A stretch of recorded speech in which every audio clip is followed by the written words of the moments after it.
अस्सलाम वालेकुम दोस्तों कहिड़ा हाल आहिनि? ख़ुशि आहियो दोस्तों। हे वीडियो पाकिस्तान में पायलट कीअं थिजे जे हवाले सां हे वीडियो नंबर 2 आहे। पहिरें वीडियो में तव्हांखे सरफेस नॉलेज असां ॾिनी त भई पायलट बि जेको हिकिड़ो शोबो आहे जंहिंमें तव्हां थी सघो था। जीअं हर हिक जी सोच आहे त भई इंजीनियर थिजे, डॉक्टर थिजे, त हीअ बि हिकिड़ो शोबो आहे, हीअ बि हिकु अलॻि दुनिया आहे।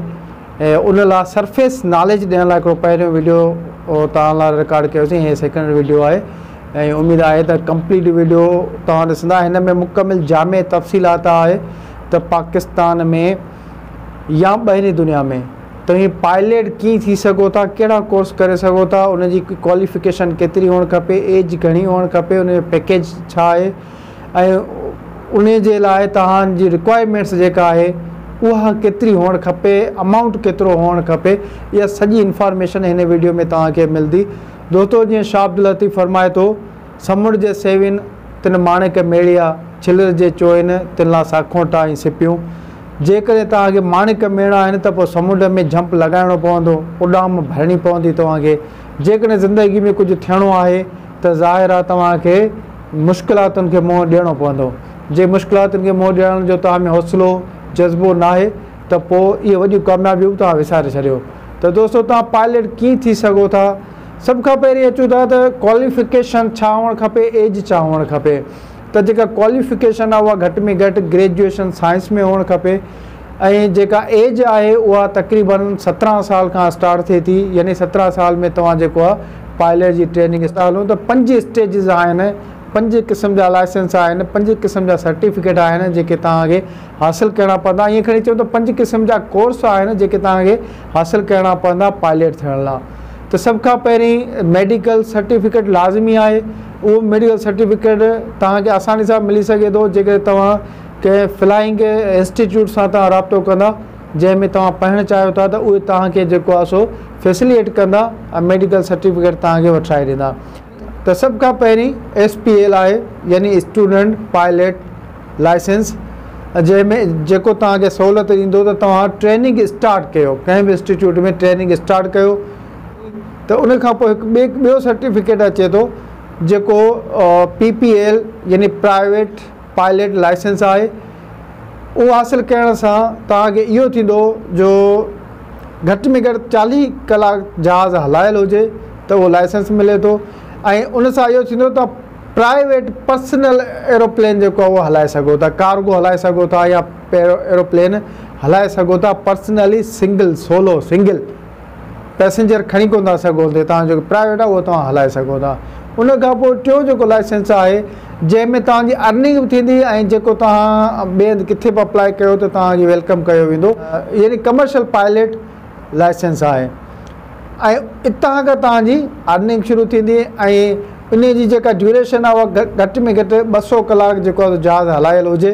2.5 साल जी तक़रीबन ट्रेनिंग आहे ऐं उहा ट्रेनिंग करण खां पोइ तव्हांखे सर्टिफिकेट मिली वेंदो जिते तव्हां दुनिया में किथे बि तव्हां वेंदो तव्हांखे वेलकम कंदा, तव्हां पायलट थी सघो था ऐं तव्हांजी बहितरीनु हिकिड़ी अर्निंग स्टार्ट थी वेंदी हली।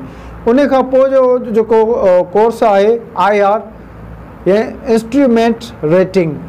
इंस्ट्रूमेंट रेटिंग जो मक़सदु आहे त जेको जहाज़ तव्हां उॾारे सघो था उहो जेकॾहिं फॉग आहे, इनविजिबिलिटी आहे त तव्हां इंस्ट्रूमेंट जे ज़रिए उॾारे सघो था। सॼी हेल्प तव्हांजी जेके इंस्ट्रूमेंट आहिनि उहे इंस्ट्रूमेंट तव्हांजी हेल्प कंदा उॾाइण में, त उन जी नॉलेज हासिलु करण लाइ IR जो कोर्स जेको आहे उहो करिणो पवंदो आहे। उन खां पोइ जेको अॻे जेको कोर्स आहे उहो MER यानी मल्टी इंजन रेटिंग। हीअ जेको लाइसेंस आहे इहो हासिलु करण खां पोइ तव्हांखे दुनिया में किथे बि जेको आहे सो वेलकम कंदा। उहे एरोप्लेन वारा वेलकम कंदा जंहिं एरोप्लेन जूं मल्टी इंजन आहिनि, यानी हिक खां वधीक इंजन उन में जेकॾहिं लॻियल आहिनि। उन खां पोइ जो जेको लाइसेंस आहे ATPL airline transport pilot licence. हीअ जेको लाइसेंस आहे सभ खां हाईएस्ट लाइसेंस आहे जेको तव्हां हासिलु करे सघो था ऐं हिन लाइसेंस में तव्हांखे पूरी दुनिया वेलकम कंदी ऐं तव्हां जेको आहे सो हैंडसम अमाउंट तव्हां जेको आहे सो कमाए सघो था।